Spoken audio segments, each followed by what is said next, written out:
कुनै पनि देश र समाजको सबभन्दा ठुलो समस्या क्यान्सर भन्दा पनि खतरनाक, कोभिड-19 भन्दा पनि खतरनाक भ्रष्टाचार हो।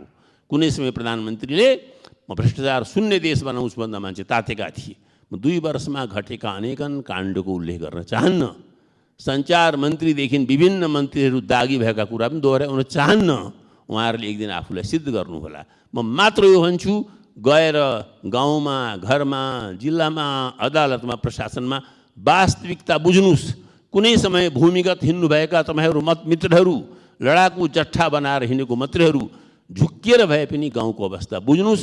त्यो अवस्था बुझ्नु भनेको कोभिडको आतंक बुझ्नु। आज मुलुकलाई चाहिएको छ, सडक पनि चाहिएको छ, तर त्योभन्दा पहिले परस्पर सहानुभूति चाहिएको छ। संहितालाई कार्यान्वयन गर्नका लागि प्रदेशको एकल क्षेत्राधिकारभित्र पर्नेको प्रदेश संविधानको सूची 6 मा, अनुसूची 6 मा प्रादेशिक अधिकारभित्र एकल सूचीमा पर्ने सहकारी, कृषि, खानेपानी, स्वास्थ्य, शिक्षा, वन जङ्गल, उद्योग, गुठी लगायतका कुराहरूलाई केन्द्र सरकारले, सङ्घीय सरकारले आफ्नो हातमा लिने र आफै सञ्चालन गर्ने हो भने सङ्घीयता धरापमा पार्ने षड्यन्त्र भएको स्पष्ट देखिन्छ। निश्चित रूपमा यो संविधान जारी हुँदाखेरि देशको आधाभन्दा ठुलो जनसङ्ख्याले कालो दिवस मनाएका थिए र संविधानलाई अस्वीकार गरेका थिए। अब त्यसलाई त्यो अस्वीकार गर्ने र कालो दिवस मनाउनेको संविधान बनाउने कि नबनाउने, कि मात्र केवल केही रुलिङ एलिट्सहरूको मात्रै संविधान बनाएर लैजाने हो।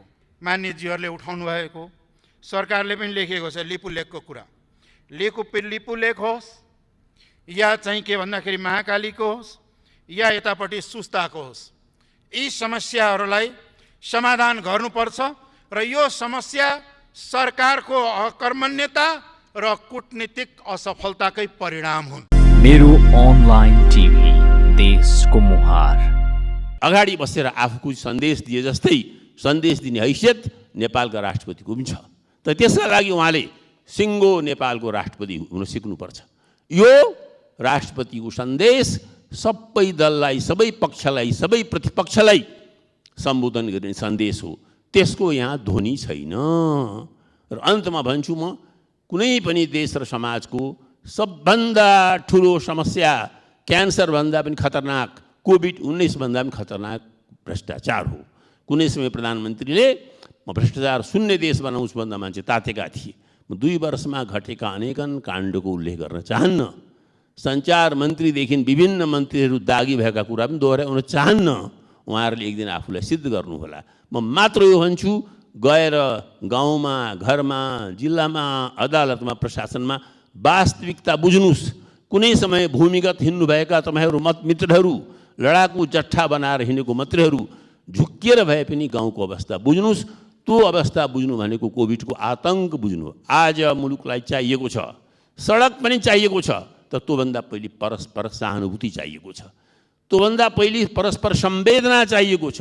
सबभन्दा पहिले प्रेम र माया चाहिएको छ। आफ्ना दाजुभाइलाई, हाम्रा छिमेकीलाई माया गर्न नसक्ने व्यक्ति समाजवादी हुँदैन। मार्क्स र एङ्गल्सको ठेली बिर्सिनुस्। माओको रेडबुक पनि एकछिन गोजीमा थन्काउनुस्। यति बुझ्नुस्, समाजवादको मूल परिभाषा भनेको आम जनतालाई माया गर्ने, आफ्ना छिमेकीलाई माया गर्ने, ईसाको शब्दमा भन्ने हो भने आफूलाई माया गरे जस्तै माया गर्ने। आज यस दस्तावेजमा मैले सब थुक देखेँ, तर माया देखिनँ, प्रेम देखिनँ। यसैले म यस दस्तावेजका विपक्षमा बोल्दैछु। मतदान दिनुपर्नु भने विपक्षमा मतदान दिन्छु। या सरकारले समस्या समाधान गरोस्, सरकार समाधान गर्दैन भने ठाउँ छोडोस्। यो म बोलिराखेको छैन, द्वितीय महायुद्धको चर्चिल बोल्दैछ। र प्रधानमन्त्रीले भन्न सक्नुपर्छ, सान्त्वना दिएर हुँदैन। मसँग तपाईँलाई दिनका लागि आँसु बाहेक केही पनि छैन, श्रम बाहेक केही पनि छैन, रोदन बाहेक केही पनि छैन। आउनुस्, हामी केही दिन दुःख पाएर बसौँ। आउनुस्, हामी केही दिन दुःख पाएर बसौँ। झुठो ललिपप दिने होइन। धन्यवाद। र वैज्ञानिकहरूले र डाक्टरहरूले भनिराखेका छन् कि जुन जुलाईमा पिक आवर आउँदैछ, यो अत्याधिक बढेर जान्छ भनेर। यसको व्यवस्था कसरी गर्ने हो अत्तो पत्तो छैन। जिल्ला प्रादेशिक केन्द्रीय अस्पतालहरूको तयारी न्यून रहेको छ। रोगसँग लड्न सक्ने अवस्था रहेको छैन। यो नीति कार्यक्रमले महामारीलाई सम्बोधन गर्न सकेको छैन। यसलाई सम्बोधन गर्नका लागि तत्कालीन, मध्यकालीन र दीर्घकालीन राहतहरू परिचालन गर्नुपर्ने, व्यवस्थित गर्नुपर्ने कतै व्यवस्था गरिएको छैन। आवश्यक पर्ने जनशक्तिको आपूर्ति र त्यसको परिचालन, ह्युमन रिसोर्स र इक्विपमेन्ट्सहरूको व्यवस्थापनको कुनै ठहरठेगानै छैन। अत्यन्त अभाव रहिरहेको छ। अहिलेसम्म सरकारले गरेको लकडाउन बाहेक, न्यून परीक्षण बाहेक केही गर्न सकेको छैन। अहिले पनि बच्चाहरू, वृद्धहरू चाहिँ के भन्दाखेरिमा कुपोषण र दीर्घ रोगीहरू देखा पर्न थालिसकेका छन्। अहिलेसम्म देशभरिमा पिआरसी टेस्ट गर्ने व्यवस्था हुनुपर्नेमा कहीँ देखिएको छैन। कोरोना भाइरस एट्याक भइरहेको बेलामा मुलुकले खास गरिकन टोबाकोलाई ब्यान गर्नुपर्ने हो, तर त्यसतर्फ ध्यानै गएको छैन। त्यस्तै गरिकन मानवीय सङ्कटमा अहिले भारतीय सिमाना लगायत विदेशहरूमा र भारतीय सिमानामा सबभन्दा हजारौँ हजार नेपालीहरू उताबाट धक्का दिएर नेपाल जा भन्छ, यताबाट धक्का दिएर उता जा भन्छ। कहाँ जाने हो? अब नो म्यान्स ल्यान्डमा मधेस आन्दोलनको बेला यता चाहिँ गोली ठोक्ने, ती एउटा ठुलो मानवीय सङ्कट त्यहाँ उत्पन्न भइरहेको छ। गरिबहरूको लागि खाद्य सुरक्षाको सङ्कट परिरहेको छ। अहिले चाहिँ माल न्युट्रिसन बढ्दै गएको छ। एकदम चाहिँ गरिब रेखामुनि रहेकाहरूले राहत, पर्याप्त राहत, आवश्यक राहत समेत पाइराखेको व्यवस्था रहेको छैन। अब विदेशबाट आउने नागरिकहरूलाई कहाँ राख्ने हो, कहाँ व्यवस्थित गर्ने हो, सरकारको कुनै दृष्टिकोण, कुनै व्यवस्था नै छैन। त्यसै गरिकन आर्थिक सङ्कटको रूपमा हेर्दाखेरि राजनीतिक स्थिरता र समृद्ध नेपालको नारा दिएर वर्तमान सरकार बनेको हो, तर बजेट खर्च गर्ने क्षमता र अवस्था नै छैन। अहिले वर्ल्ड ब्याङ्कले भर्खरै निकालेको इन्फर्मेसनमा 2.5% वृद्धि दर र त्यो पनि तल्लो गइरहेको छ। यसले आर्थिक सूचाङ्कहरू खस्ने, रेमिटेन्सहरू खुम्चिने र गिरावट आउने, वित्तीय संस्थाहरू धराशायी हुने, ब्याङ्कहरू दिवालिया हुने, भ्रष्टाचार र अनियमितता तीव्र गतिले बढ्ने सङ्केत दिइसकेको छ। यसलाई रोक्ने कुनै उपाय देखिँदैन। पछिल्लो 6 वर्षमा सभामुख महोदय 60 अरब रुपियाँभन्दा बढी कृषि अनुदानमा प्रभाव भएको छ, तर वास्तविक किसानले नपाएको गुनासो बढिरहेको छ। यस्तो अवस्थामा कृषिको उत्पादन दोबर गर्ने कुरा हावादारी कुरा बाहेक केही पनि होइन। आर्थिक सूचाङ्कको स्थिति नराम्रो हुँदै गएको छ। विपन्न वर्गले निकै कष्ट भोग्न पर्ने अवस्थाहरू आउँदै गएको छ। भर्खरै गरिबीबाट केही परिवारहरू माथि आएका थिए, ती अझ फेरि गरिबीतर्फ र दरिद्रतर्फ फर्किँदै गएका छन्। यसलाई रोक्ने उपाय खोइ? उत्पादन र सप्लाई चेन नै ठिक भएन भने यो अर्थव्यवस्था कहाँ धराशायी भएर जान्छ? सङ्कटग्रस्त इकोनोमीलाई कसरी माथि ल्याउने, कसरी रिकभरी गर्ने, त्यसको पोलिसी खोइ? रिकभरी पोलिसी नै छैन गभर्मेन्टसँग। र त्यसै गरिकन कृषि बजार र भण्डारणको अभावमा घरेलु उत्पादन चाहिँ के छ भन्दाखेरि खेर गइरहेको छ। किसानले सडकमा फाल्नुपर्ने स्थिति आइसकेको छ। अब सीमा पारी र बाहिरबाट आउने ती युवाहरूलाई देशमा चाहिँ पूर्वाधार विकास, कृषि उत्पादन र साना उद्योग लगायतकाहरूमा इङ्गेज गराउने प्लानिङ खोइ नीति कार्यक्रममा? लोकल प्रोडक्टको म्यानेजमेन्टै छैन। अब खानेपानीको कुरा गर्दाखेरि मलाई एउटा याद आउँछ, कृष्णप्रसाद भट्टराईजी प्रधानमन्त्री हुँदाखेरि मेलम्चीको कुरा आएको थियो। अहिले प्रधानमन्त्री, सामान्य प्रधानमन्त्रीजी ओलीजी आइपुग्दाखेरि 1 दर्जन प्रधानमन्त्रीजी हुनुभएको रहेछ। तर 4-5 जना प्रधानमन्त्री त परलोक गइसक्नुभयो, तर मेलम्ची चाहिँ आएको छैन। यस्तै हावादारी कुरा गरेर चाहिँ समस्या हल हुँदैन। औद्योगिकरणको पक्षमा अब उद्योग र व्यवसायीहरू उद्योगीहरूको लगानी प्रवर्धन गर्ने पक्षमा र कुनै नीति नै आएको छैन। रुग्ण उद्योग सञ्चालन गर्ने भनेको त विगत वर्षदेखि प्रत्येक सरकारले भन्दै आएको, तर किन आजसम्म एउटा पनि रुग्ण उद्योग सञ्चालन हुन सकेन? किन लगानीकर्ताहरू तर्सिएका छन्, लगानी गर्न इच्छुक छैनन्? बाहिरी र आन्तरिक दुवै लगानीकर्ताहरू नेपालमा किन लगानी गर्न चाहिरहेका छैनन्? यसको कारण के हो त भन्दाखेरि सरकारको गलत नीति, कानुनी गलत व्यवस्था र लगानी मैत्री वातावरण नभएकै कारणले लगानीकर्ता हतोत्साहित भएर गएका छन्। कति आएर पनि फर्केर गइसकेका छन्। अब समुद्रमा नेपाली जहाज के अरे समुद्रमा नेपाली झण्डावाहक जहाज त एकपटक राणाजीहरूले पनि चलाएका थिए। योभन्दा अगाडिको बजेटमा के अरे नीतिमा पनि भनिएको थियो। अहिले त्यो भनेका छन्, यता अहिलेसम्म ऐन मसौदाकै क्रममा छ। कोशी गण्डकी नदीको रुट अध्ययन गर्ने काम पनि भएको छैन। यो कसरी सम्भव हुन्छ? कहाँबाट यो कुरा आइरहेको छ? कृषि सिँचाइको अभाव, आकाशी खेतीको भर पर्नुपर्ने अवस्थामा कृषिमा रोजगारीको सिर्जना कसरी हुन्छ? र सबभन्दा ठुलो कुरा के हो भने अहिलेको नेपालको जुन भूनीति छ, भूमि सम्बन्ध छ, यसलाई क्रान्तिकारी परिवर्तन नगरिकन कृषिलाई औद्योगिकरण गर्न सकिँदैन र कृषिलाई औद्योगिकरण व्यवसायीकरण नगरिकन गरिबी र बेरोजगारीको समस्या पनि हल गर्न सकिन्न। तर त्यसतर्फ कुनै नीतिमा कुनै स्पष्टता नै छैन। कृषि क्षेत्रलाई कसरी अगाडि बढाउने हो? तपाईको विदेशमा उत्पादित माल बेचेर ट्रेडर बढाउने कि या म्यानुफ्याक्चरिङहरू बढाएर देशको अर्थतन्त्र उठाउने हो? यो नीति कार्यक्रम एकदम दिशाहीन भएर गएको छ।